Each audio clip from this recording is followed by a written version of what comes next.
All right, Tribe. Well, the Daytona 660 specifications are out, and already there are some folks that are somewhat critical of this motorcycle wearing a Daytona nameplate. See, if you're wearing a Daytona badge, you've got a certain level of expectation that you will be expected to fulfill, and I think a lot of these guys were hoping that they were going to get something a little bit different. What were they looking for? Well, they were looking for a faired version of a Street Triple 765. So you got to remember, guys, the Street Triple 765 shares the same frame as the outgoing 675 and 765 Daytona. And it almost seems like it would make sense. The story pretty much writes itself. You take a motorcycle with, in essence, the same frame and in essence the same engine as that outgoing 765 Daytona, which, by the way, is arguably the best iteration of that motorcycle. And let's say you give it a little bit of modernization, a little bit of new Daytona sizing, if you will, and bump that thing up from about 130 horsepower to maybe 140 or 145 horsepower. And now you really put it at the top of the food chain for middleweight hypersports bikes. I mean, that absolutely puts it in straight lockstep with what the GSX-R 750 would provide for you. So extremely high performance, but that high performance comes at a cost. Typically, it's going to check in around $13,000 to $15,000. It's an expensive motorcycle, but more to the point, it's very intimidating. It's one thing to talk about motorcycles that make horsepower and torque in that 100 horsepower range, like the contemporaries of the new 660 Daytona will make. And we'll go over those in a minute. But when you start getting into the very aggressively geared, very aggressive engine tuning that goes into those hyper middleweights, you come to find out that they're really not that great for the street. I mean, yeah, they're fun to ride at their limits. If you're ripping this thing on the highway or really around a long sweeper, you can have some fun with all that power, but it's only available at the very top end of the rev range. And that type of bike really has fallen out of favor with motorcycle buyers of late. They simply just don't sell very well. But these are some bikes that happen to do extremely well in the marketplace. And all of these motorcycles, including the Daytona 660, check in between $9,000 and say $9,500.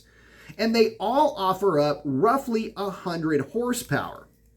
Ninja 650, GSX 8R, and CBR 650R, just for a short list of fully faired, roughly 100 horsepower, roughly $9,500 machines. Now, these are motorcycles that make peak power somewhere between 10,000 and 11, maybe even 12,000 at the highest end. But they're all not going to put you over 100 horsepower. They're all going to deliver power extremely manageably, and they're extremely attractive for riders who are probably never going to see the track or may just be getting into doing track days. For those types of riders, these motorcycles are perfect, because you get to use all of the power that that motorcycle can provide pretty much all the time whenever you're riding it. They offer up an extremely lively riding experience as well.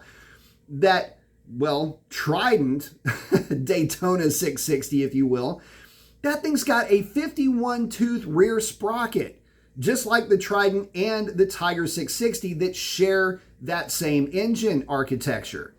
That is going to be a lively motorcycle, especially with 100 horsepower to play with. So guys, yes, we are not talking about a new 765 Daytona, which I know a lot of folks would like, and it would be a spiritual successor, or at least a spiritual carrier of the absolute racing pedigree that Triumph has had for practically their entire existence, right? But the reality is, Triumph's in the business of selling motorcycles, and these are the categories that are doing well, and for very good reason. They are a sensible alternative to hypersports bikes, hypersports middleweights. They went away in favor of these types of bikes. And really, what's in a name? I mean, guys, Kawasaki's been calling their sport bikes ninjas since before I was born, I think. GSX anything meant a Suzuki sport bike. CBR, guys, CBR, you know you're talking about a hot rod Honda. So Yeah, I think it's fine for them to call it the Daytona. It will sit on top of that particular batch of motorcycles in terms of power production, and, well, there's nothing wrong with that. And at least in its category, it will be perfectly fine to carry that Daytona name. So with that, guys, post up your comments. Let me know what you think about that motorcycle, and we will catch y'all on the next one. That's a wrap.